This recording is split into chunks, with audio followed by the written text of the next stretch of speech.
আমার নেতা যদি সেকুলারে বিশ্বাসী হয়, আমার নেতা যদি ন্যাশনালিজমে বিশ্বাসী হয়, আমার নেতা যদি হিউম্যান লতে বিশ্বাসী হয়, আর সেই নেতা নিয়ে যদি হাসরের দিন যদি হাজির হই, বলেন কায়দা না মহা বেকায়দা? শুধু বেকায়দা না মহা বেকায়দা? মহা বেকায়দা। অতএব যেই নেতার চেহারার দিকে তাকালে আমার নবীর কথা মনে হবে, যে নেতৃত্বের দিকে তাকালে আমার নবীর নেতৃত্বের কথা মনে হবে, সেই ব্যক্তি হবেন আমার নেতা। কোন চাঁদাবাজ সন্ত্রাসী আমার নেতা হতে পারে না। শত্রুকে আগে চিহ্নিত করতে হবে। সাপের বৈশিষ্ট্য কি মারা? বলেন বলেন বলেন, এটা বৈশিষ্ট্য কি এটা বুঝতে হবে। কখনো বন্ধু মনে করা যাবে, মনে করলি কি মারবে? সবল মারবে। এটা মাথায় রাখতে হবে। এই ভুলগুলো কিন্তু হয়ে যাচ্ছে, মনে হচ্ছে কি যেন একটা ভুল হতে চলছে এখন। না, সাপের বৈশিষ্ট্য হলো কি মারা? সবল মারা। এক কথায় এই পৃথিবীতে আল্লাহর পরে যার দাম, আল্লাহর পরে যার সম্মান, তিনি হচ্ছেন মুহাম্মদুর রাসূলুল্লাহ সাল্লাল্লাহু আলাইহি ওয়াসাল্লাম। একমাত্র আদর্শ হিসাবে ইমানদারের জন্য একজন ব্যক্তিকেই সিলেক্ট করতে হবে জীবনের সকল জায়গায়, একজন ব্যক্তিকে। তিনি হচ্ছেন মুহাম্মদ সাল্লাল্লাহু আলাইহি ওয়াসাল্লাম। এবং সে আদর্শ এক জায়গায় না সব জায়গায়? আসতে বলবেন না, এক জায়গায় না সব জায়গায়? সব জায়গায়। ব্যক্তিগত জীবনে রাসূলকে মানলাম, ইবাদতে আনুষ্ঠানিক কিছু ইবাদতে রাসূলকে মানলাম, কিন্তু রাজনীতির প্ল্যাটফর্মে, অর্থনীতিতে, প্রশাসনিক দিক থেকে সেই জায়গায় গিয়ে আমি রাসূল পরিপন্থী আদর্শকে লালন করলাম, এটা নবীর উম্মতের পরিচয় নয়, এটা ভণ্ডামি, এটা প্রতারণা। এমন সুযোগ সন্ধানী ধান্দাবাজ রাজনীতিবিদ নেতা আমার দেশে আছে না নাই?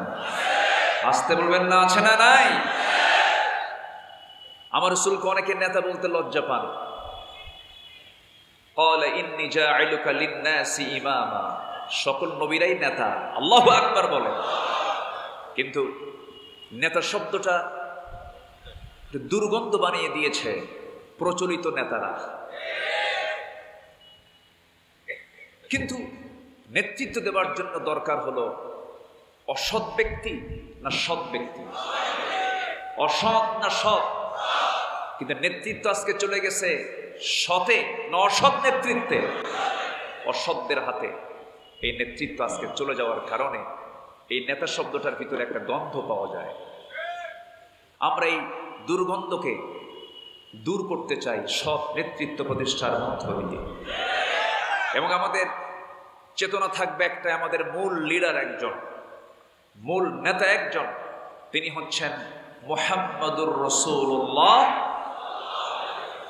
আল্লাহ রাব্বুল আলামিন সূরাতুল আহজাবের ভিতরে সুন্দর করে জানিয়ে দিচ্ছেন 21 নম্বর আয়াত। মহান রব্বুল আলামিন বলেন, লাকাদ কানা লাকুম ফি রাসূলিল্লাহি উসওয়াতুন হাসানাতুন লিমান কানা ইয়ারজুল্লাহা ওয়াল ইয়াওমাল আখির ওয়া যাকারাল্লাহা কাসীরা।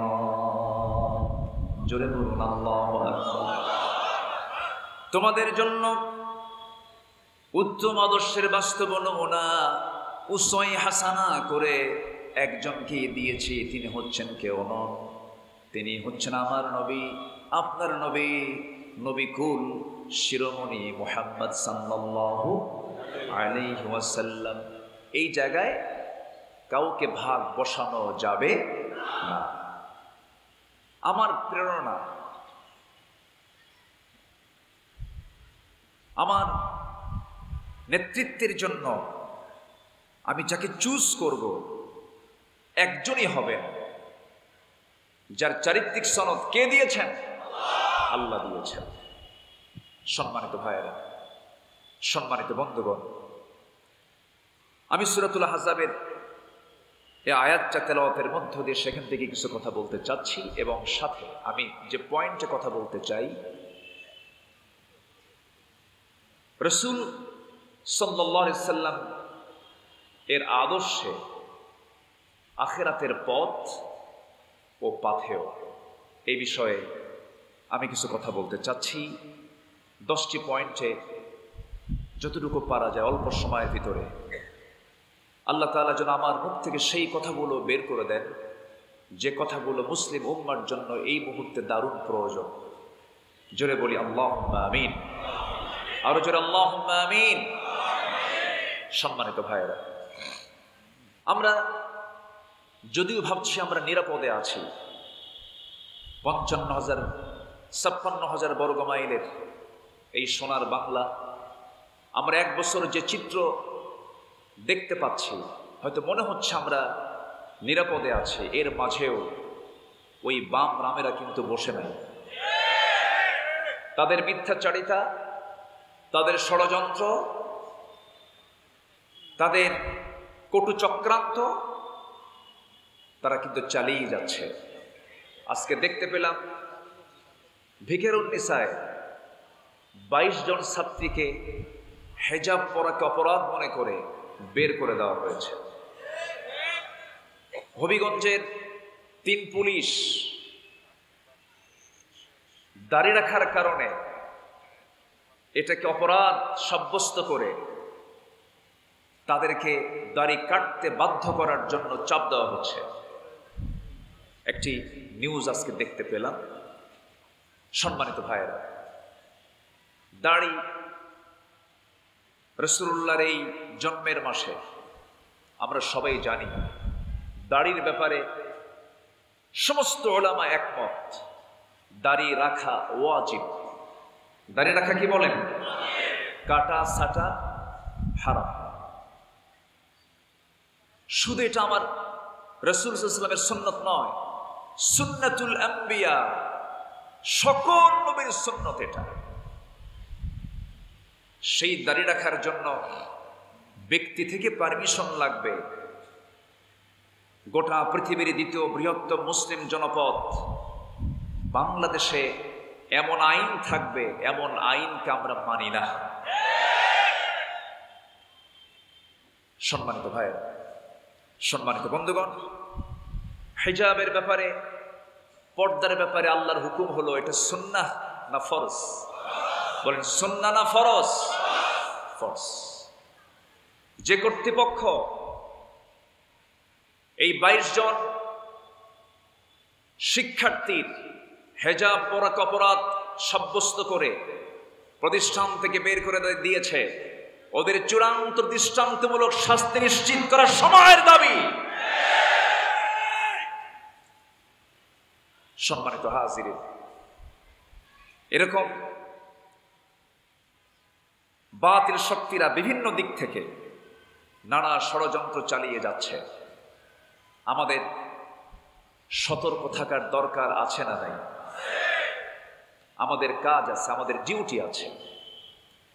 আল্লাহ রাব্বুল আলামিন বলেন, তাআওয়ানু আলাল বিররি ওয়াত তাকওয়া ওয়া লা তাআওয়ানু আলাল ইসমি ওয়াল উদওয়ান। আল্লাহ রাব্বুল আলামিন আরেক জায়গায় বলেন, ওয়ালতাকুম মিনকুম উম্মাতুন ইয়াদউনা ইলাল খায়রি ওয়া ইয়া'মুরুনা বিল মা'রুফি ওয়া ইয়ানহাউনা আনিল মুনকার। তোমাদের ভিতরে এমন একটা দল থাকা দরকার যে দল মানুষকে সৎ কাজের আদেশ দেবে, অসৎ কাজের বাধা দেবে। এমন একটা দল অবশ্যই থাকা দরকার। এই কথাটা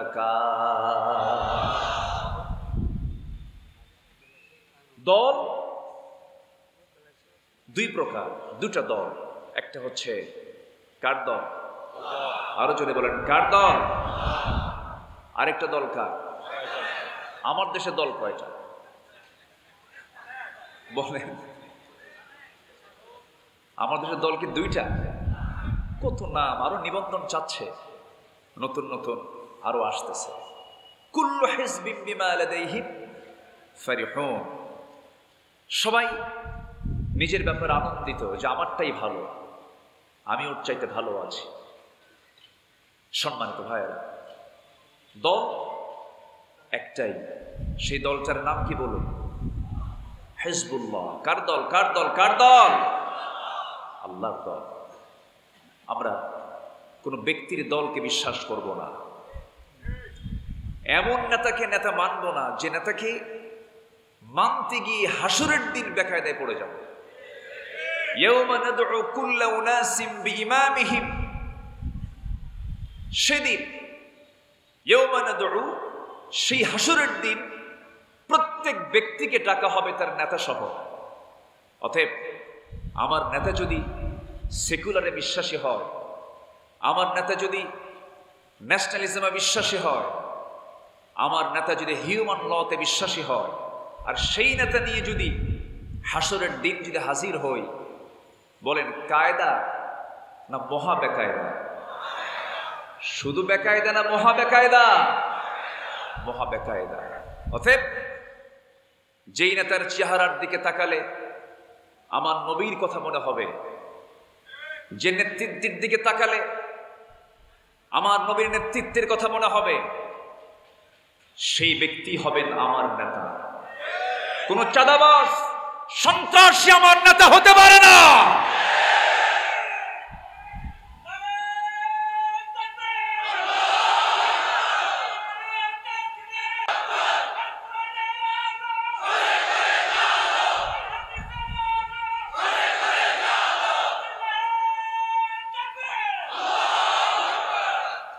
সম্মানিত ভাইয়েরা, সম্মানিত বন্ধুগণ, এই পৃথিবীতে একজন নেতার প্রশংসা আল্লাহ পাক নিজে করেছেন। তিনি হচ্ছেন মুহাম্মদুর রাসূলুল্লাহ সাল্লাল্লাহু আলাইহি ওয়াসাল্লাম। তিনি কেমন ছিলেন, তার চরিত্র কি? আল্লাহ নিজে বলছেন, মুহাম্মাদুর রাসূলুল্লাহি ওয়াল্লাযীনা মা'আহু আশিদ্দাউ আলাল কুফফারি রুহামাউ বাইনাহুম তারাহুম রুকআন সুজদান ইয়াবতাগুনা ফাদলান মিনাল্লাহি ওয়া রিদওয়ানা سيماهم في وجوههم من أثر السجود جلدون الله أكبر। আমার নবী এবং তার সাথীদের চরিত্র ছিল পরস্পর তারা রহম দিল ছিলেন। তাদের সম্পর্ক এত গভীর ছিল যে স্বপ্ন পর্যন্ত এক হয়ে যেত। সাহাবীকে দেখলেই বুঝতে পারতেন এই ভাইটার কি দুঃখ কি কষ্ট বড় লাগতো না। তাদের মাঝে টেলিপ্যাথি হতো, স্বপ্ন পর্যন্ত এক হয়ে যেত। আলোচনায় যখন বসি আল্লামা সাঈদ রাহিমাহুল্লাহর সেই কথাগুলো মনে পড়ে যায়। তার ঐতিহাসিক একটা আলোচনা আছে, তিনি বলেছেন, সেই ইতিহাসটা টেনেছেন। আমার নবীজি দুনিয়া থেকে বিদায় নিয়েছেন। বিদায়ের বেশ কিছু পরে সাইয়েদনা ওমর ফারুকের শাসন আমল চলছিল। সাইয়েদনা আলী রাদিয়াল্লাহু তাআলা রাতের বেলা বিছানায় ঘুমিয়ে পড়েছেন। স্বপ্নের মধ্যে দেখতে পেলেন আমার নবীজি নিজেই তার দরজায় এসে হাজির হয়েছেন। সালাম বিনিময় হলো। স্বপ্নের ভিতরেই সালাম দেওয়ার পরপরই রাসূল আমার নবীজি নিজে তার শিয়রে পাশে এসে বসলেন। বসে বলছেন, আলী, বহুদিন যাবত দেখা হয় না, আজকে দেখার জন্য আসলাম তোমাকে। মুখটা ফাঁকা করো। মুখ ফাঁকা করলেন। অনেকগুলো খেজুর থেকে একটা খেজুর 3 আঙ্গুলে হাতের মধ্যে উঠায় নিয়ে বললেন, আলী, মুখটা ফাঁকা করো। ফাঁকা করলেন, বিসমিল্লাহ বলে উঠায় দিলেন। মুখের মধ্যে তিনি খেয়ে নিচ্ছেন। অর্ধেক খেজুর খেয়েছেন। হঠাৎ করে তার ঘুম ভেঙে গেল, স্বপ্ন ভেঙে গেল। স্বপ্ন ভাঙ্গার সঙ্গে সঙ্গেই তিনি লক্ষ্য করলেন তার জিহ্বায় তাজা খেজুরের স্বাদ ফুটে উঠেছে।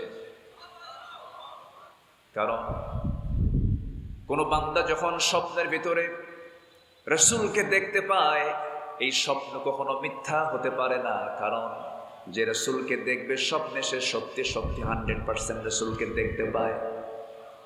শয়তান তার সূরত ধারণ করতে পারে না। ঘুম ভেঙে গেল, আবেগ আপ্লুত হয়ে পড়লেন সাইয়েদনা আলী। ওযু বানালেন, নামাজে দাঁড়ায় গেলেন, তাহাজ্জুদ পড়লেন, মসজিদে চলে গেলেন। মসজিদে গিয়ে নামাজে দাঁড়াবেন, প্রথম কাতারে জায়গা নাই, দ্বিতীয় কাতারেও জায়গা নাই, তৃতীয় কাতারে মাঝ বড় বড় তিনি দাঁড়িয়ে গেলেন।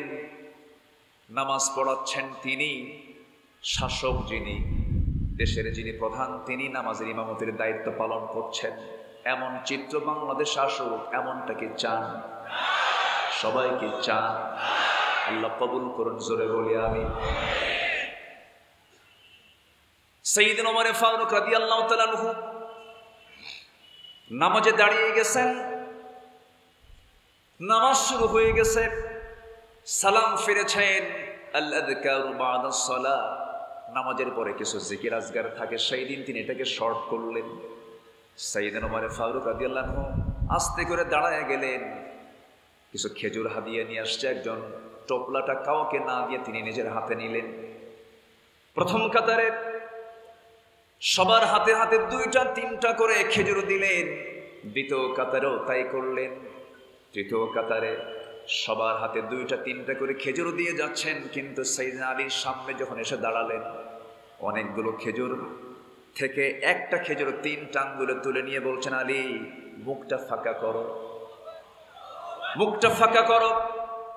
সাইয়েদনা আলী মুখ ফাঁকা করলেন, একটা খেজুরি দেওয়া হলো। সাইয়েদনা আলী বলছেন, আমিরুল মুমিনিন, আরো খেজুর ছিল, আমার আগের জনকে 2-3টা করে খেজুর দিলেন, আপনি আমাকে একটা খেজুর, তবু আপনি আমার মুখে তুলে দিলেন, এর হেতুটা কি, কারণটা কি? সাইয়েদনা ওমর ফারুক কেঁদে কেঁদে বলছেন, আলী গত রাতে যদি রাসূল তোমাকে একটার বেশি 2টা খেজুর খাওয়ায় দিতেন, আমিও তোমাকে 2টাই খাওয়ায় দিতাম। والذين معه أشداء على الكفار رحماء بينهم, সেই রুহামা কোথায়? সেই রহম দিল, করুণা, মায়া কোথায়? ফুল আজকে প্লাস্টিক হয়ে গেছে, মানুষের ভালোবাসাও প্লাস্টিক হয়ে গেছে। ভালোবাসার কোনো গন্ধ নাই, ফুলেরও গন্ধ নাই, ভালোবাসারও গন্ধ নাই। মানুষ কাঁদে না, মানুষের দিলটা এত শক্ত হয়ে গেছে, কান্না নাই, কাঁদে না। বলুন তো আপনি, আমি আমাকে প্রশ্ন করি, কতদিন আগে আমি নিজে নবীজির মহব্বতে কেঁদেছি, আমি কতদিন আগে আমি আল্লাহর ভয়ে কেঁদেছি, মনে আছে কিনা হয়তো অনেকের মনেই নাই। অথচ আমার নবীজির এমন কোন রাত নাই যে রাতে চোখের পানিতে যায় নামাজ ভিজত না, ডুকরে ডুকরে কাঁদতেন। সাহাবে কেরামের নামাজের ভিতরে কান্নার রোল পড়ে যেত, কি পরিমাণ তাদের কান্না চোখে ছিল। আম্মা জান আয়েশা সিদ্দিকা রাদিয়াল্লাহু তাআলা আনহা একদিন রাসূলকে লক্ষ্য করে বলছেন, ইয়া রাসূলুল্লাহি, আমি আপনার কাছে আজকে একটু বিনীত আরজ করব। কি আরজ করবে? আয়েশা বলো, ইয়া রাসূলুল্লাহ, আপনি আমার জন্য একটু দোয়া করুন। আমার নবীজি হাতটা উঁচু করে দোয়া করছেন, আয় আল্লাহ তাআলা, আমার আয়েশার আগের পরের সমস্ত গুনাহগুলোকে তুমি আল্লাহ মাফ করে দাও। আমার নবীজি বলছেন, আয়েশা, যে দোয়াটা করলাম তুমি খুশি হয়েছো নাকি? তিনি আবেগ আপ্লুত হয়ে বলছেন, ইয়া রাসূলুল্লাহি, এত শ্রেষ্ঠ দোয়ার পরে কি কেউ অসন্তুষ্ট থাকে নাকি? আমি খুব খুশি হয়েছি। আমার রাসূল বলছেন, আয়েশা রে, এই দোয়া শুধু আমি তোমার জন্য করি না, আমি প্রত্যেকটা দিন আমার উম্মতের জন্য এমন দোয়াই করে থাকি। আমার নবী, সেই নবীর জন্য আমরা কতদিন কাঁদলাম, কয়দিন আমরা তাকে স্মরণ করলাম। আমরা তার নামটা, তার দরুদটা আমরা কতদিন পড়লাম, দিল থেকে এটাকে আয়ত্ত করলাম, দিলে রপ্ত করলাম। সম্মানিত ভাইয়েরা, এই প্রশ্নগুলো নিজের নফসকে করার দরকার। জোরে বলবেন, আছে না নাই? রসুলকে ভালোবাসা ইমানের দাবি, নবীর আনুগত্য এটি ইমানের দাবি। এটা খুব কমন আয়াত, এই আয়াতটা সবার জানা দরকার। আমার বিশ্বাস এখানে সবাই জানেন। চট্টগ্রাম তো সচেতন মানুষ, আপনাদের ভাষার মধ্যে আরবি অনেক ঢুকে গেছে। বলি আলহামদুলিল্লাহ। যেরকম বলে হিন্দি বইও, হিন্দি মানে আমার কাছে, এই আরবি ঢুকে গেছে এর মধ্যে। আল্লাহ রাব্বুল আলামিন বলেন, যারা পারেন ঠোঁট মিলিয়ে বলুন, কুল ইন কুনতুম তুহিব্বুনাল্লাহা ফাত্তাবিউনি ইউহিব্বুকুমুল্লাহ ওয়া ইয়াগফির লাকুম যুনুবাকুম ওয়াল্লাহু গফুরুর রহিম। কি মুহাম্মদ সে वफा तूने तो हम तेरे है, ये जहां चीज है क्या लौह कलम तेरे है। মুহাম্মদকে যদি ভালোবাসো, ভালোবাসা পাবে আমার, লৌহ কলম লুফিবে তোমরা। মাটির পৃথিবী সেখন ছাড়, দুনিয়াও পাবে, আখিরাতও পাবে। নিজের জীবনের চাইতে রাসূলকে বেশি মুহাব্বত করতে হবে। আল্লাহ কবুল করুন। জোরে বলি আমিন, আরো জোরে বলি আমিন।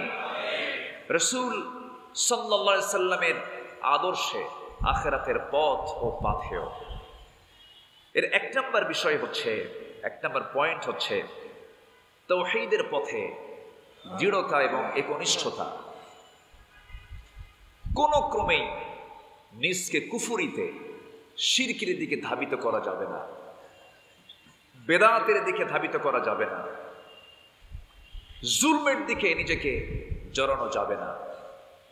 তাওহীদের পথে দৃঢ়চেতা হয়ে থাকতে হবে, একনিষ্ঠ হয়ে থাকতে হবে। আমার নবীজি শেষ জীবনে কিছু দাড়ি পাকতেছিল, সেই দাড়িগুলো ধরে ধরে আম্মা জান আয়েশা সিদ্দিকা বলছেন, ইয়া রাসূলুল্লাহ, আপনার দাড়ি তো পাকতেছে, আপনি তো বুড়ো হয়ে যাচ্ছেন। আমার নবীজি কাদা কাদা কণ্ঠে বলছেন, আয়েশা রে, আমি বুড়ো হয়ে যাচ্ছি, আমার চুলগুলো পেকে পেকে যাচ্ছে। আয়েশা একটা আয়াত আমাকে বুড়া বানায়া দিয়েছে। সে আয়াতটা হলো, ফাস্তাকিম কামা উমিরতা ওয়া মান তাবা মাআক ওয়া লা তাতগাউ ইন্নাহু বিমা তা'মালুনা বাসীর। জোরে বলুন আল্লাহু আকবার। সূরা হুদ 112 নম্বর আয়াত। হে রাসূল, আপনাকে যে ব্যাপারে আদেশ করা হয়েছে আপনি তার উপর অটল থাকুন, অবিচল থাকুন। আয়েশা, এই আয়াতটা আমাকে বুড়া করে ছাড়িয়েছে। খুব পেরেশান থেকে আমি আয়াতটা যখন মনে করি। আমার বন্ধুগণ, ঈমান তো এনেছি আমরা, ঈমানটাকে টিকে রাখতে হবে। আল্লাহ রাব্বুল আলামিন সুন্দর করে বান্দাকে ঈমান টিকে রাখার জন্য সতর্ক করে জানিয়ে দিচ্ছেন। যারা পারেন ঠোঁট মিলিয়ে বলুন, ইন্নাল্লাযীনা ক্বালু রাব্বুনাল্লাহু সুম্মা ইসতাকামু তাতানাজ্জালু আলাইহিমুল মালায়েকা আল্লা তাখাফু ওয়া লা তাহজানু ওয়া আবশিরু বিল জান্নাতিল্লাতী কুনতুম তুআদুন। জোরে বলুন আল্লাহু আকবার। হামিম সিজদার ভিতরে আল্লাহ রাব্বুল আলামিন বলেন, যারা ঈমান এনেছে, যারা বলল আমার রব আল্লাহ এবং এর উপরে টিকে থাকলো, তাদের জন্যই জান্নাতের ওয়াদা করেছেন। তিনি আমার কে? আসতে বলবেন না, তিনি আমার কে?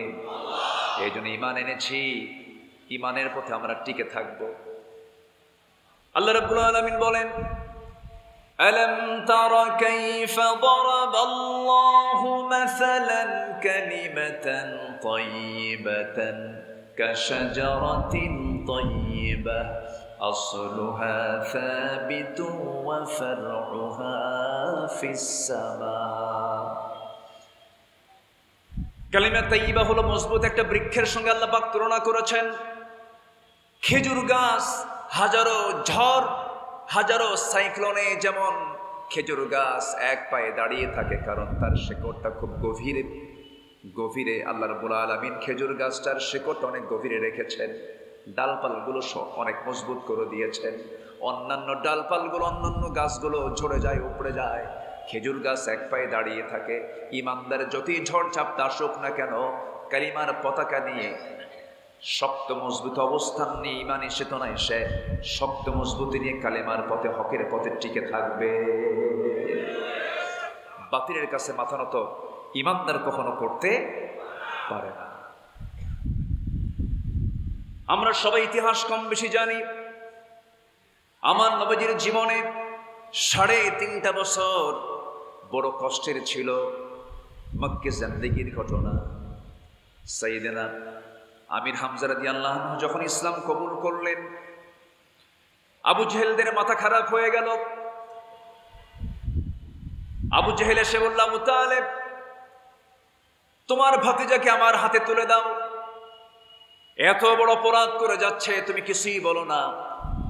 আমির হামজা ইসলাম গ্রহণের পর আবু জেহেলদের মাথা খারাপ হয়ে গেছে। আবু তালেব যদিও কাফের ছিলেন, ভদ্র কাফের। কি কাফের? আমি আমার ভাষায় এটা বলি, ভদ্র কাফের। আমি এবং তাকে তিনি সম্বোধন করি। যদিও কাফের, সারা জীবন নবীর পক্ষে না বিপক্ষে? পক্ষে কথা বলেছেন। মাঝে মাঝে রাসূল একটু ইঙ্গিত দিতেন, লা ইকরাহা ফিদ্দীন, দিনের ব্যাপারে তো কোনো জবরদস্তি নেই। মাঝে মাঝে বলতেন, চাচা ভাষা শিখেলেন আপনি, ব্যবসা শিখেলেন আপনি, বিয়ে করালেন আপনি, বিদেশ সফর শিখেলেন আপনি, আমি আপনার ঘরের মানুষ, সবাই তো ইসলাম কবুল করে, চাচা একটাবার কি কালিমা পড়া যায় না? আবু তালেব বলেন, মুহাম্মদ আমি কি বুঝি না তুমি ভালো মানুষ, তুমি নবী, সন্দেহ নেই, লা শাক্কা ফীহ, তুমি আল্লাহর নবী। আমি আমার কলিজার টুকরা জাফর এবং আলীকে তো এই জন্যই তোমার হাতে তুলে দিয়েছি। আমি যদি পছন্দ না করতাম, আমি কি আমার 2টা ছেলেকে তোমার হাতে তুলে দিতাম? রাসূল বললেন, চাচা লাহা মা কাসাবাত ওয়া লাকুম মা কাসাবতুম, সে যা অর্জন করেছে তার, আর আপনি যা অর্জন করবেন আপনি আপনার। আপনার আমল নামা নিয়ে আপনাকে জান্নাতে যেতে হবে, কারো আমল নামা নিয়ে আপনি জান্নাত পাবেন না। হাসবুনা, তিনি বলেন আমার জন্য যথেষ্ট, আমার বাপ দাদা যা করে গেছে এটা আমার জন্য যথেষ্ট। বাপ দাদার টান ভুলতে পারে না এমন লোক এখনো আছে না নাই? বাপ দাদারা চোরের দল করছে, এও চোরের দল করবে, আছে না নাই? শুধু চুরি না, বড় চুরি, শুধু পুকুর চুরি না, সাগর চুরি। একজন ব্যক্তি পৃথিবীর ইতিহাসে এমন নাই, একজন ব্যক্তির দ্বারা যে টাকা বাইরে পাচার হয়েছে এমন রেকর্ড বাংলাদেশ ছাড়া নাই। ইশারায় বলে দিলাম, বুঝেন? সব ব্যাংক খায় শেষ করছে, সবকিছু শেষ করে আজকে তারা দেশে নাই। আল্লাহ বলছেন, সম্পদ দিয়েছি আমি, কিন্তু আমার বরকত পেতে হলে, নিয়ামত পেতে হলে আমার জিকির থাকতে হবে। জিকির করবি না, দুনিয়াটা তোর জন্য আমি সংকীর্ণ করে দেব। সালমানে ফরহমান জিন্দা পীর, ঠিক আছে না? লজ্জা শরম তো নাই। আল্লাহ ওদেরকে উলঙ্গ করেছেন, আলেমদেরকে বেইজ্জত করার চেষ্টা করেছেন, আল্লাহ ওদেরকে ন্যাংটা করে বিদায় করেছেন। টাকা পয়সা লাভ কি? ঘরে ঘরে তার ওষুধ কোম্পানির নাপা, প্যারাসিটামল, অনেকের নাম জানি না। কি খাও? নাপা খাও। এই বেক্সিমকো গ্রুপের মালিক, টাকার কি অভাব আছে? শীত হয়ে পড়ে আছে জেলখানায়। আল্লাহ বলছেন, ওমান আ'রাদা আন যিকরি ফাইন্না লাহু মাঈশাতান দানকা ওয়া নাহশুরুহু ইয়াওমাল কিয়ামাতি আ'মা। আমার জিকির থেকে, আমার কিতাব থেকে যে ব্যক্তি গুটিয়ে রাখবে নিজেকে, আমি তার জন্য দুনিয়ার জীবনটা সংকীর্ণ করে দেব। কি সংকীর্ণ হয় নাই? এক বিচারপতি এত বড় বেয়াদব, উচ্ছৃঙ্খল, সিলেটের কানাইঘাট, আমি গত 21 তারিখে আমার প্রোগ্রাম ছিল, আমাদের সেলিমউদ্দিন ভাইয়ের এলাকা। মাহফিল করতে গেছে, এক ঝাঁক যুবক এসে বলতেছে, হুজুর ওই বিচারপতির বিসি আমরা আউট করছিলাম। সম্মানিত ভাইয়েরা, ক্ষমতার অহংকার দেখাতে নেই, অহংকার দেখাবেন তিনি আমার কে। আসতে বলবেন না কে। প্রায় প্রায় আমাদের কানে আসতো, বলতেন এমন কোন শক্তি নেই আওয়ামী শক্তিকে কেউ পরাজিত করতে পারে। আমরা আগের যুগে শুনেছি আইয়ামে জাহেলিয়াত, আর আমরা 16 বছর পার করেছি আওয়ামী জাহেলিয়া। মিল আছে কিন্তু আইয়াম আর আওয়াম, দেখছেন কি মিল। দেখেন, আমি কি আলোচনা চালাবো, কথা বলবো? জোরে বলি ইনশাআল্লাহ।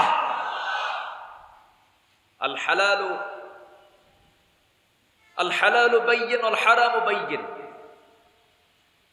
হালাল স্পষ্ট, হারাম স্পষ্ট। অতএব কথার মধ্যে মার পেঁচ লাগায়া, হিকমত খাটায়া, কৌশল করে হককে আড়াল করার কোন সুযোগ। শত্রুকে চিহ্নিত করতে হবে।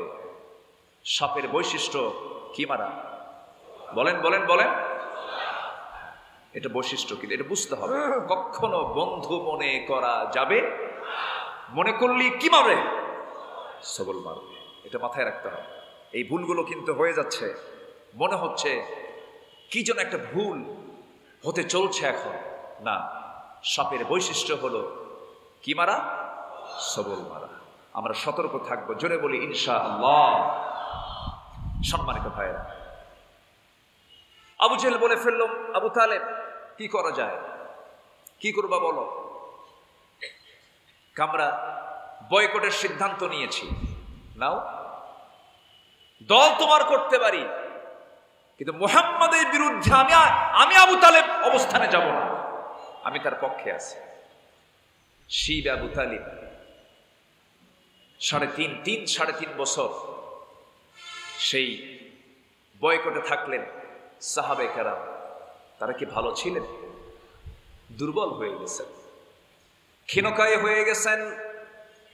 খাবার নাই, পানি নাই, মাঝে মাঝে বৃষ্টি হতো। সেই পাথরের পাহাড়ের উপরে কিছু ঘাস জন্মাতো। সেই দুর্বা ঘাসগুলো হাতের মধ্যে নিয়ে চাবায়া চাবায়া তাদের ক্ষুধা নিবারণ করত। কি কষ্ট তারা করেছেন, কি নির্যাতন তারা সহ্য করেছেন। আমার নবীজির আদরের দুলালী সর্বকনিষ্ঠা কন্যা সন্তান রাসূল, যাকে সবচেয়ে বেশি ভালোবাসতেন, ফাতিমা রাদিয়াল্লাহু তাআলা আনহার অল্প বয়সে দুনিয়া থেকে বিদায় হওয়ার কারণটা কি ছিল? 1 নাম্বার কারণ ছিল ওই শিব আবু তালেবে রাতের পরে রাত, দিনের পরে দিন না খায়া। একটা মানুষ কতটুকু সুস্থ থাকতে পারে? এই 3.5 বছর যে কষ্ট করেছেন, তার প্রতিক্রিয়া হলো অল্প বয়সেই তিনি দুনিয়া থেকে বিদায় নিয়েছেন। আমার নবীজি প্রিয় সাহাবীরা মিলিয়নার ছিলেন, বিলিয়নার ছিলেন, কোটি কোটি টাকার মালিক ছিলেন। শুধু কালিমা পড়েছেন, সব কিছু শেষ হয়ে গেছে। ওই শিব আবু তালিবের ভিতরে থেকে না খায়া খায়া তাদের পায়খানা পর্যন্ত ছাগলের পায়খানার মতো কটকটে হয়ে গেছে। কষ্ট কাঠিন্যে ভুগেছেন। বাবলা গাছের কাঁটাযুক্ত ছাল ছিঁড়ে সেই কাঁটাযুক্ত ছালগুলো হাতের মধ্যে নিয়ে চাবাতে নিয়ে ক্ষুধা নিবারণ করতে গিয়ে সেই ছাল মুখের মধ্যে নিতে গিয়ে চট করে সেই বাবলা গাছের কাঁটা জিহ্বার মধ্যে ঢুকে, ঠোঁটের মধ্যে ঢুকে ফিঙ্কি দিয়ে রক্ত বের হওয়া শুরু হয়ে গেছে। এই যশোহ যন্ত্রণা, এই যশোহ কষ্ট, সব যন্ত্রণা, সব কষ্ট স্বীকার করে নিয়েছেন। একমাত্র কারণ হলো আমরা আমাদের রব বলেছে আল্লাহকে, এর উপর আমাকে যেমন করি হোক টিকে থাকতে হবে। তাওহীদের পথে অবিচল থাকতে হবে, দৃঢ়তা নিয়ে থাকতে হবে, একনিষ্ঠতা নিয়ে থাকতে হবে। এটা হচ্ছে 1 নাম্বার দিক। সম্মানিত ভাইরা, নাম্বার 2 হলো আখলাকের পরিপূর্ণতা খুঁজবো একজন ব্যক্তির মধ্যে, তিনি হচ্ছেন মুহাম্মদ সাল্লাল্লাহু আলাইহি ওয়াসাল্লাম। যদিও আয়াতটা আগে পড়েছি, আবার বলছি, নুন ওয়াল কলমি ওয়া মা ইয়াসতুরুন মা আনতা বিনি'মাতি রাব্বিকা বিমাজনুন ওয়া ইন্না লাকা লাআজরান গায়রা মামনুন ওয়া ইন্নাকা লাআলা খুলুকিন আযীম। জোরে বলুন আল্লাহু আকবার। আমার বন্ধুগণ, কবি বলেন তিনি ছিলেন যেন সেই মুষলধারা বৃষ্টি, ঝরে পড়ে ধরা মাঝে এক মহাবিস্ময় সৃষ্টি। তার বিন্দু অঞ্জলি সকল এক অপার মহাতৃপ্তি, জীবন মরু সিক্ত করে প্রশান্তি ধারার মহাদীপ্তি। আমার নবী কোন চরিত্রের দিকে যাও যুবকরা? যে নেতা তোমাকে নারী তুলে দেয়? কোন নেতার পেছনে দৌড়াও যে নেতা তোমার হাতে ইয়াবা তুলে দেয়? কোন নেতার পেছনে দৌড়াও যে নেতা তোমার হাতে অস্ত্র তুলে দেয়? সেই সমস্ত নেতৃত্বের মুখে আমরা জুতা মারি, থুতু মারি। সম্মানিত ভাইয়েরা, বিশেষ করে যুব সমাজকে বলবো, তোমার চরিত্র যদি তুমি ঠিক রাখতে পারো, তোমার জান্নাত ঠিক থেকে যাবে। আজকে চরিত্রের মধ্যে ক্যান্সার ঢুকেছে। কি ঢুকেছে? যেরকম চরিত্রের ক্যান্সার হচ্ছে একটা মহামারী আকার ধারণ করেছে পরকীয়া। পরকীয়াটা আজকের সমাজে বিগত সকল সময়ের চাইতে কম না বেশি? শুধু বেশি না, অনেক বেশি। কার বউ নিয়ে কে শুয়ে থাকে চট্টগ্রামের আবাসিক হোটেলগুলো তালাশ করে খুঁজে পাওয়া যাবে। নোংরামিগুলো চূড়ান্ত মাত্রা।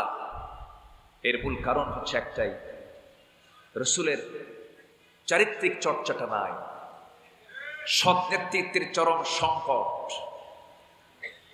সম্মানিত ভাইয়েরা, আমার নবীজি কেমন ছিলেন এটা নিয়ে যদি কথা বলতে যাই ফুরাবে না সময়। বহু কথা।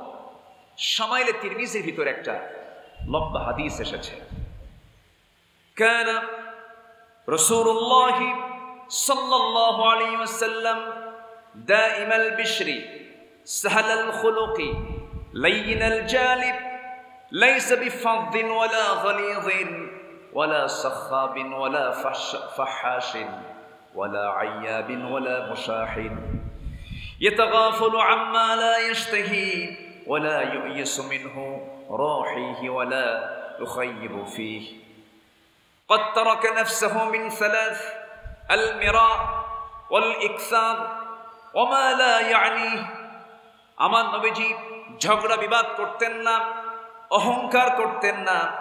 আমার নবীজি তর্ক থেকে দূরে থাকতেন, অপ্রয়োজনীয় কথা থেকে দূরে থাকতেন। তিনি কেমন ছিলেন? সদা হাস্যোজ্জ্বল ছিলেন। কেমন ছিলেন? সরল স্বভাবের অধিকারী ছিলেন, কোমল হৃদয়ের অধিকারী ছিলেন। রূঢ় কঠিন কোন আচরণ তার মাধ্যম দিয়ে কখনো প্রকাশ পায় নাই। আমার নবীজি মজা করে কথা বলতেন, হাসি খুশি কথা বলতেন। পেটে খাবার ছিল না কিন্তু মুখে হাসির অভাব ছিল না। হাস্যোজ্জ্বল চেহারা ছিল তার। মনক্ষুণ্ণতা নিয়ে কখনো থেকেছেন এমন কোন রেকর্ড তার জীবনে নাই। আমার নবীজি লম্বা সময় চুপ থাকতেন, আবার যখন কথা বলতেন অল্প সময় কথা বলতেন, দামি দামি কথা বলতেন, গুছিয়ে গুছিয়ে কথা বলতেন। জামিউল কালাম, অনেকগুলো কথা থাকে এমন কিছু কথা তিনি সমন্বয় করে বলতেন। সাহাবীদের কথাও শুনতেন। আমার নবীজি বসে আছেন, একজন সাহাবী সামনে দাঁড়ায় বলে, হুজুর আমার কিছু ওয়াজ আছে। কি ওয়াজ? বলো। হুজুর আমার ওয়াজটা শুনবেন নাকি? হ্যাঁ শুনবো। তুমি বলো। হুজুর আইয়ামে জাহেলিয়াতের ওয়াজ। কি করেছো বলো। হুজুর জাহেলি যুগে আমি একটা দেবতার পূজা করতাম, খুব তাকে সম্মান করতাম, অনার করতাম। কোথাও গেলে পরে সঙ্গে তাকে করে নিয়ে যেতাম, বুকে রাখতাম, কাঁধে রাখতাম, মাথায় রাখতাম, সৌভাগ্যের প্রতীক মনে করে চলতাম। কোন একটা সফরে একদিন বের হলাম, হঠাৎ করে আমার শৌচ কার্যের প্রয়োজন হলো। আমি এখন এই দেবতার সাথে করে কেমন করে নিয়ে যাই সেই শৌচ কার্য করার জন্য, হাজত পূরণের জন্য আমি কি করব এখন?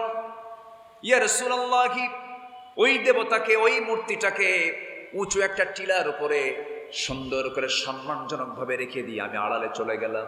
শৌচ কার্য কমপ্লিট হয়ে গেল, আবার চলে আসলাম। ওই দেবতা ওই মূর্তি আমার হাতের মধ্যে নেব, কিন্তু সামনে তাকায় দেখি ওই মূর্তিটার আগা থেকে পা পর্যন্ত আপাদমস্তক পানি দিয়ে ভেজা। আমার নবীজি মুস্কি মুস্কি হাসতেছেন। এরপরে কি হলো বলো হুজুর? আপাদমস্তক পানি দিয়ে ভেজা যখন দেখলাম, ভাবলাম বুঝি রহমতের পানি মনে হয় ঝরছে। আমি আমার জিহবাটা লাগায় দিলাম, লেহন করলাম, চাটন দিলাম, আমতা আমতা টক টক গন্ধ। সামনের দিকে তাকায় দেখি একটা কুকুর লেজ গুটায়া যায়। কাম মনে মনে চিন্তা করলাম, কাম তো এটাই সারছে। আমার নবীজি মুস্কি মুস্কি হাসি মারলেন। সাহাবায়ে কেরাম দেখে একটু আওয়াজ দিয়ে হাসলেন। নবীজির সারা জীবন কি সুন্নাত, তার কি চরিত্র, তার সারা জীবন নবীজি হাস্যজ্জ্বল চেহারার ছিলেন, কিন্তু মুখ থেকে কখনো আওয়াজ দিয়ে কাহ কাহ করে একটা দিনের জন্য তিনি হাসেন নাই। প্রত্যেকটা জায়গায় তার আদর্শ আছে না নাই? আসতে বলবেন না, আছে না নাই? আমার নবীজি যখন স্ত্রীর মাঝে যেতেন, আদর্শ স্বামী হয়ে যেতেন। 4 স্ত্রী আমার নবীর সামনে এসে একদিন বলছেন, ইয়া রাসূলুল্লাহ, সত্যি করে বলুন তো, আপনি আমাদের 4 জনের মধ্যে আপনি কাকে সবচেয়ে বেশি ভালোবাসেন? বলুন তো, প্রশ্নটা কি সহজ না জটিল? শুধু জটিল না, বড় জটিল, বড় জটিল। এই প্রশ্ন যখন করেছে, আমার নবীজি বললেন, এই প্রশ্নের জবাব আমি আজকে দেব না, আগামীকালকে দেব, যাও। পাঠায় দিলেন। পাঠায় দেওয়ার পর আমার নবীজি রাতের বেলা অন্ধকারে 8টা খেজুর নিলেন। কয়টা? 8টা খেজুর। 2টা করে খেজুরও তিনি প্যাকেট করলেন। আম্মা জান আয়েশা সিদ্দিকা রাদিয়াল্লাহু আনহা ঘরের মধ্যে ঢুকলেন। 2টা খেজুর হাতের মধ্যে দিয়ে বলছেন, আয়েশা, আমি তোমাকে দারুণ মহব্বত করি, দারুণ ভালোবাসি। আমি তোমাকে এই লুকায়ে 2টা খেজুর দিয়ে গেলাম। এই 2টা খেজুর যে আমি তোমাকে দিয়েছি, এই তথ্য যেন আমার বাকি স্ত্রীদের কানে না আসে। দ্বিতীয় স্ত্রীর ঘরে গিয়ে কি কাজ করলেন?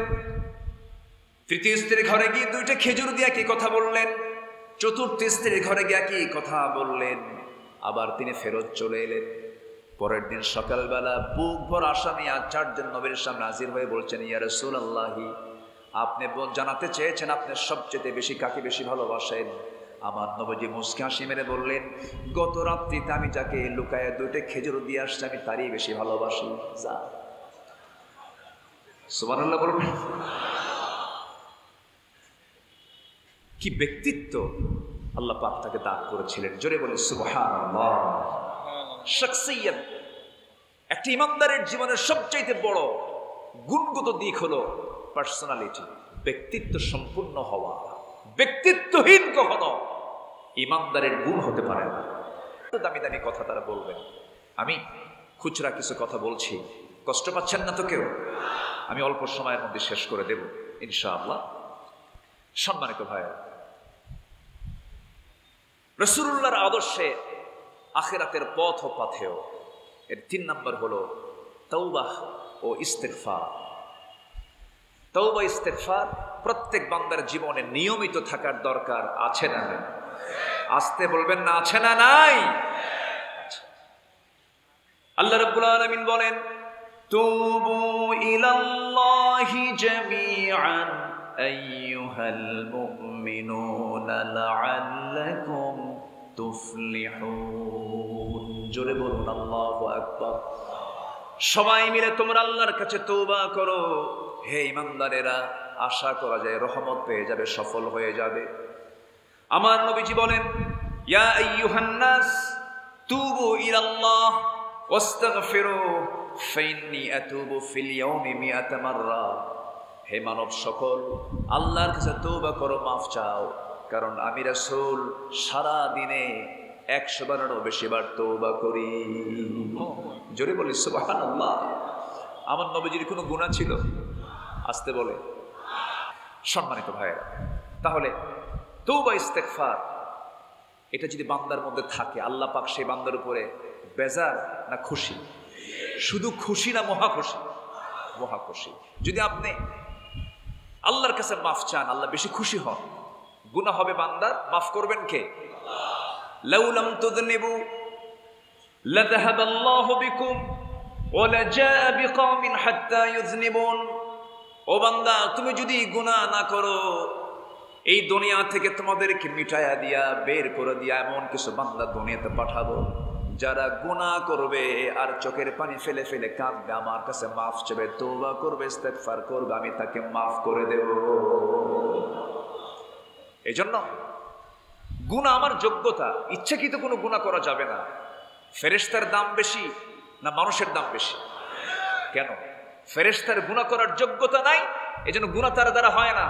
মানুষের গুনাহ করার যোগ্যতা আছে, কিন্তু বান্দা আল্লাহর ভয়ে গুনাহ করে না, এই জন্য ফেরেশতার চাইতে মানুষের দাম বেশি।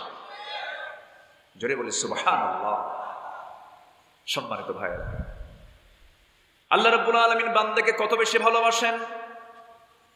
ওয়ামান তাকাররাবা ইলাইয়া শিবরান তাকাররাবতু ইলাইহি যিরাআন ওয়ামান তাকাররাবা ইলাইয়া যিরাআন তাকাররাবতু ইলাইহি বাআন।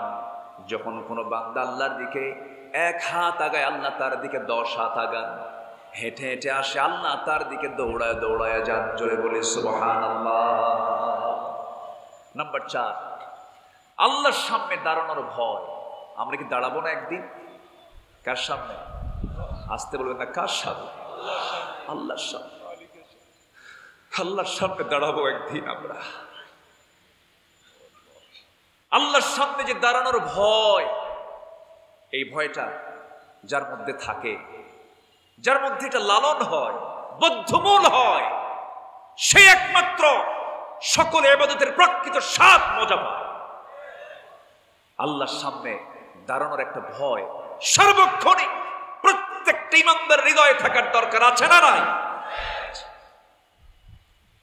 আর এই ভয়টা যদি বান্দার মধ্যে লালন হয়, সেই বান্দা হারামকে বর্জন করতে পারবে, পবিত্র জীবন গঠন করতে পারবে। এবং ওই বান্দার ঠিকানা কি হবে? খুব কমন আয়াত, সূরা নাজিয়াতের 40 এবং 41 নম্বর আয়াতে মহান রব্বুল আলামিন বলেন, ওয়া আম্মা মান খাফা মাকামা রাব্বিহি ওয়া নাহান নাফসা আনিল হাওয়া ফাইন্নাল জান্নাতা হিয়াল মাওয়া। জোরে বলুন আল্লাহু আকবার। সাইয়েদনা ওমর ফারুক রাদিয়াল্লাহু তাআলা আনহুর নিকট দুধ হাদিয়া আসলো।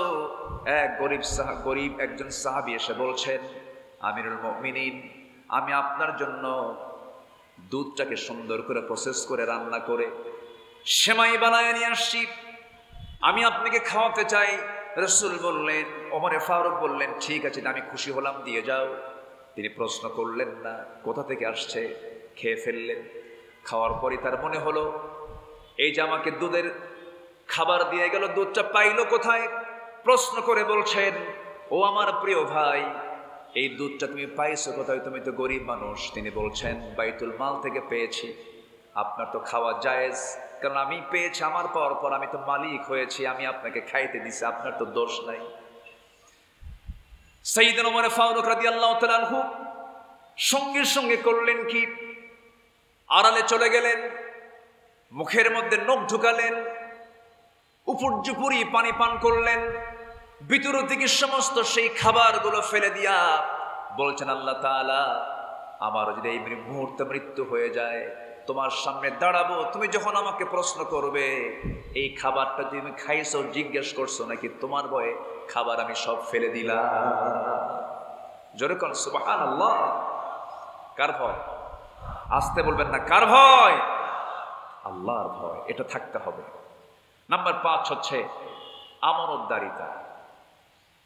আমার নবীজি যত ভাষণ তিনি দিয়েছেন, প্রত্যেকটা ভাষণে আমার নবীজি একটা বিষয় নিয়ে তিনি কথা বলা ছাড়তেন না, তিনি বলতেন।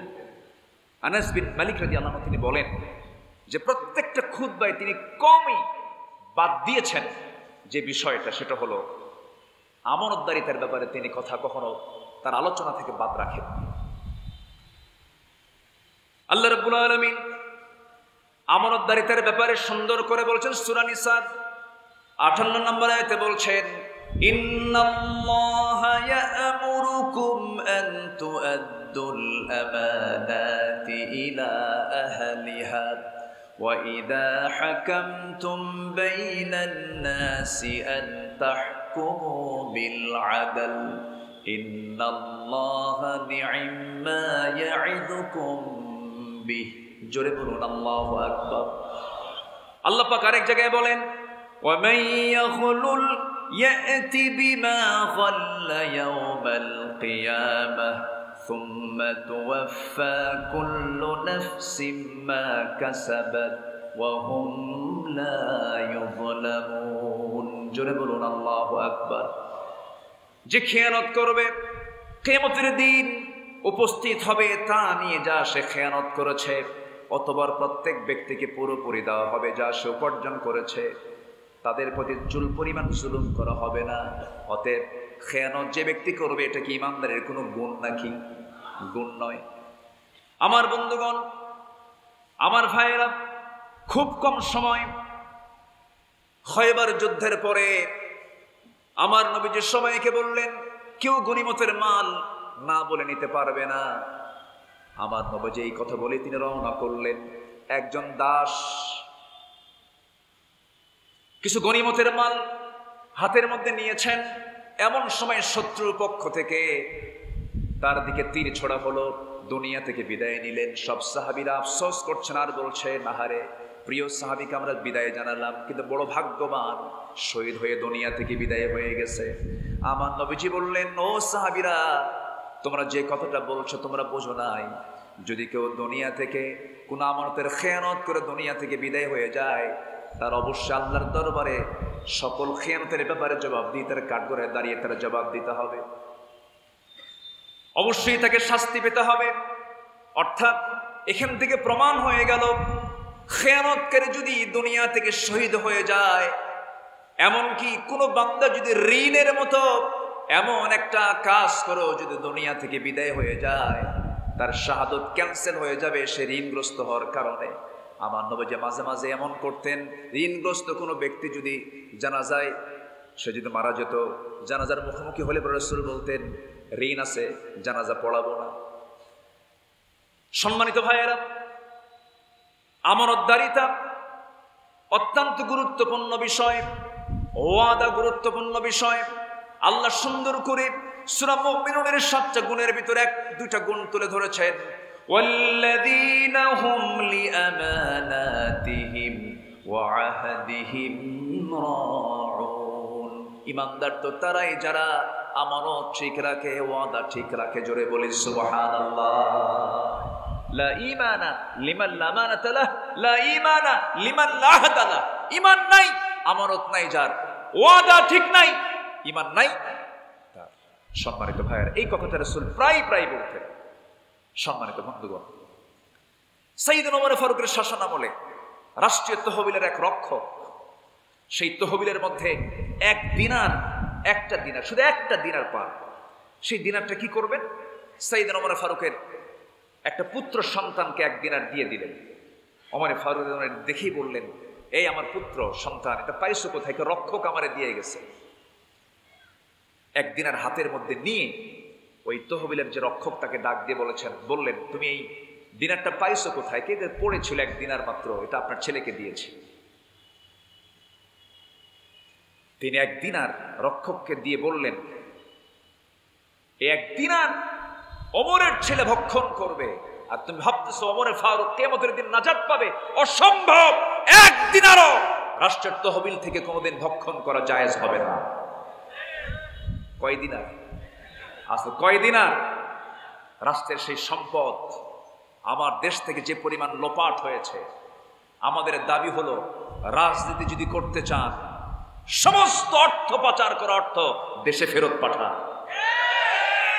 জুলাই আমার সন্তানরা যারা শহীদ হয়েছে, প্রত্যেকটা সন্তানকে তার মার কোলে আগে তুলে দেন, এরপরে ফিল্ডে আসা লাগবে, কথা বল, এরপরে কথা বল। সম্মানিত ভাইয়েরা, সাইয়েদনা ওমর ফারুক রাদিয়াল্লাহু আনহু একদিন বসে আছেন, এক গভর্নর রিপোর্ট পেশ করবেন। রাতের আধারে বাতি জ্বালিয়ে রেখেছেন সাইয়েদনা ওমর ফারুক রাদিয়াল্লাহু তাআলা আনহু। বাতি জ্বলতেছে। সাইয়েদনা ওমর ফারুক বলছেন, ও গভর্নর, কিসের হিসাব দিচ্ছ? এই জামার প্রদেশের এই সমস্ত বিষয়, এগুলোর হিসাব আপনাকে দিচ্ছি। তিনি বললেন, অন্য ধর্ম মুসলিমদের কি অবস্থাগুলো আমাকে শোনাও। সব শুনলেন, শোনার সঙ্গে সঙ্গে শেষ হয়ে গেল কথা। এবার গভর্নর বলছেন, আমিরুল মুমিনিন একটা প্রশ্ন করব। কি প্রশ্ন বলো? আপনার এই জীর্ণ শীর্ণ পোশাক, একটু উন্নত জীবন গ্রহণ করা দরকার। এই কথা শোনার সঙ্গে সঙ্গে সামনে জ্বালানো বাতিটার নিচে চেপে ধরলেন, সলতেটা চেপে ধরলেন, বাতি নিভে গেল। বাতি নিভে যাওয়ার সঙ্গে সঙ্গেই ওই গভর্নর বলছেন, আমিরুল মুমিনিন হঠাৎ করে আপনার এমন আচরণ কেন প্রকাশ পেল? আপনি বাতি নিভিয়ে দিলেন কেন? তিনি বলছেন, ও আমার গভর্নর, এতক্ষণ ধরে যে কথা চলছিল রাষ্ট্রের তেল ফুরে রাষ্ট্রের কথা বলছিলাম, যখন তুমি নতুন করে কথা শুরু করেছো, আমার ব্যক্তিগত জীবন নিয়ে প্রশ্ন করছো। আমার ব্যক্তিগত জীবন নিয়ে প্রশ্ন করা ব্যক্তিগত বিষয়। এই ব্যক্তিগত বিষয়ের কথাবার্তা রাষ্ট্রের তেল দিয়া এমন আচরণ হবে, এমনটা আমি পছন্দ করি না। এক চুল পরিমাণ রাষ্ট্রের কোনো সম্পদ অপচয় হোক, আমি আমার এটা জায়েজ মনে করি না। জোরে বলি সুবহানাল্লাহ। এটাই হচ্ছে আমানতদারিতা। সম্মানিত ভাইয়েরা, সময় তো অল্প, আমি একটু বেয়াদবি করে ফেলেছি। মনে হয় কাটায় কাটায় আমার সময় শেষ। আমি শেষ করে দিচ্ছি, শুধু আক্ষরিকভাবে, শাব্দিকভাবে পয়েন্টগুলো আমি শেষ করে দিচ্ছি। নাম্বার 6 হলো পরিবারকে জান্নাতের দিকে পরিচালিত করা। আমার নবীজি পরিবারের জন্য খুব পেরেশান থাকতেন। রমজান যখন আসতো, كان رسول الله صلى الله عليه وسلم إذا دخل العشر أحيا الليل وأيقظ أهله وجد وشد المئزر। আমার নবীজি রাত্রেবেলা শুধু নিজে জাগতেন না, শেষ দশক যখন পেতেন, ও আহলাহু, তারা হালকে ডাকতেন, সবাইকে নিয়ে একদম কোমরে গামছা বেঁধে রাত জেগে জেগে ইবাদত করতেন। নিজে না পরিবার সহ? পরিবার সহ। কু আনফুসাকুম ওয়া আহলিকুম নারা। আমার নবীজির এটি ছিল আদর্শ। সম্মানিত ভাইয়া, নাম্বার 7, বান্দার হক। বান্দার হককে কখনো নষ্ট করা যাবে না। অনেক লম্বা লম্বা কথা ছিল, আমি তো পারছি না, সময় অল্প। সম্মানিত ভাইয়েরা, এরপর নাম্বার 8 হচ্ছে পার্থিব জীবনের উপরে আখিরাতকে প্রাধান্য দেওয়া। দুনিয়া তো পার হবে একদিন, আখিরাত কি ফুরাবে? আখিরাত কি শেষ হবে? শেষ হবে না। আখিরাত শুরু আছে, শেষ নেই। আর দুনিয়ার শুরু আছে, শেষ আছে। এই জন্য আখিরাতকে প্রাধান্য দিতে হবে। আল্লামা ইকবাল সুন্দর করে একটা শ্লোকে, একটা লাইনে বলেছেন, হর কোই মস্ত নায়ে ज़ौक़ तानसानी, हर कोई मस्त नाए ज़ौक़ तानसानी है, तुम मुसलमान हो ये अंदाज़ मुसलमानी है। প্রত্যেকে তোমাদের আজি বিলাসী মদে মতোয়ারা, তোমরা কি হে মুসলমান, আর এই কি তোমাদের মুসলমানের ধারা। তোমাদের যে চরিত্র, সাহাবে কেরামদের চরিত্রের মধ্যে বিশাল ফারাক, এমন থাকা যাবে না। এই দুনিয়াকে প্রাধান্য না দিয়ে প্রাধান্য দেব আমরা দুনিয়া না আখিরাত। দুনিয়া না আখিরাত। ওয়ালাল আখিরাতু খায়রুল লাকা মিনাল উলা। নাম্বার 9 এবং 10 একসঙ্গে বলছি। আমি 2 মিনিট ক্রস করেছি, সীমা অতিক্রম করে ফেলেছি, আমার আদবের খেলাফ হয়ে যাচ্ছে। নাম্বার 9 এবং 10 একসাথে। সেই আয়াতটা, যে আয়াতটা হলো সূরা তাওবার 24 নম্বর আয়াত। আল্লাহ রাব্বুল আলামিন এখানে 8টা জিনিসের চাইতে বেশি প্রিয়, বেশি মহব্বত করতে বলেছেন আল্লাহ এবং তার রাসূলকে এবং জিহাদকে। জীবনের সকল কিছুর ঊর্ধ্বে আল্লাহ তার রাসূলকে প্রিয় হিসেবে গ্রহণ করতে হবে এবং জিহাদ ফি সাবিলিল্লাহকে বেশি প্রিয় মনে করতে হবে। কার কথা? আসতে বলবেন না, কার কথা? আল্লাহ রাব্বুল আলামিন বলেন, قل إن كان آباؤكم وأبناؤكم وإخوانكم وأزواجكم وعشيرتكم وأموال اقترفتموها وتجارة تخشون كسادها ومساكن ترضونها أحب إليكم من الله ورسوله وجهاد في سبيله فتربصوا حتى يأتي الله بأمره والله لا يهدي القوم الفاسقين। জোরে বলুন আল্লাহু আকবার। আরো জোরে বলুন আল্লাহু আকবার। সকল কিছুর চাইতে আল্লাহ এবং রাসূলকে প্রাধান্য দিতে হবে, রাসূলকে মুহাব্বত করতে হবে। আল্লাহকে মহব্বত করতে হবে, কারণ ইমানদার তো তারাই। ওয়াল্লাযীনা আমানু আশাদ্দু হুব্বান লিল্লাহ।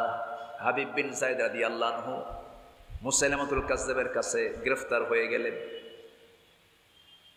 মুসাইলামাতুল কাযযাব বলে ফেলল, আমার নবী মান।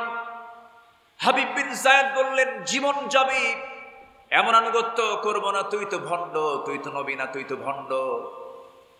ইতিহাস লিখছে তার একটা করে অঙ্গহানি করা হচ্ছে, একটা করে হাত কাটা হয়, একটা করে অঙ্গহানি করা হয়, আর তার মুখ থেকে বের হয় লা ইলাহা, আরো জোরে লা ইলাহা,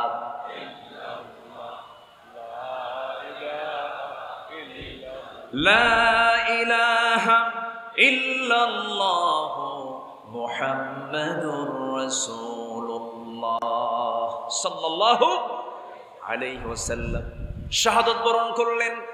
মার কাছে নিউজ চলে গেল, হাবিব বিন যায়েদের মা, তোমার সন্তান তো দুনিয়া থেকে বিদায় হয়ে গেছে। তিনি জবাবে মুস্কি হাসি মেরে বলছেন, আরদাতুহু লিহাদাল ইয়াউম, আমি তো এই দিনটার জন্য অপেক্ষা করছিলাম, আমার সন্তানকে আমি ডেলিভারি করেছিলাম এই দিনটার জন্য। আমার সন্তান শহীদ হয়ে গেছে, আমি শহীদের মা হওয়ার গৌরব অর্জন করতে পেরেছি। জোরে বলে সুবহানাল্লাহ।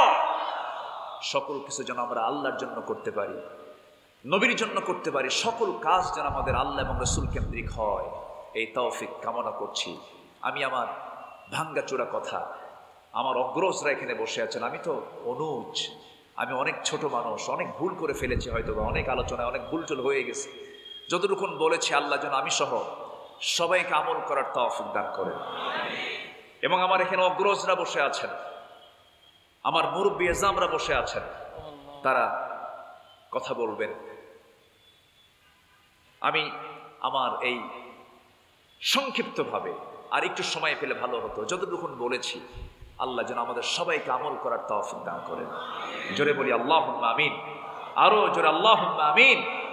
সম্মানিত ভাইয়েরা, আমরা যে কিতাবটা নিয়ে বসেছিলাম, এই কিতাবের ব্যাপারে কারো কোনো সন্দেহ মনে হয়? আজকে সন্দেহ মনে হয়? তো সন্দেহ যদি নাই মনে হয়, কোরআনকে শুধু কাগজের পাতায় রাখবো কেন? কোরআনকে আমরা সমাজের পাতায়, রাষ্ট্রের পাতায় পাতায় দেখতে চাই।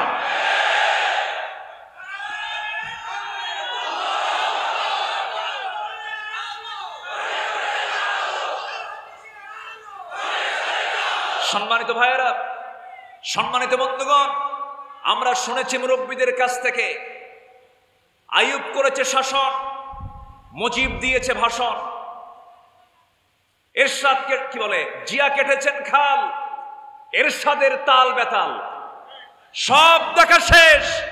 আগামীর দেশ হলো কোরআন সুন্নাহর দেশ। রাজি আছেন কারা কারা? হাত উঁচু করে দেখান মুসলমান।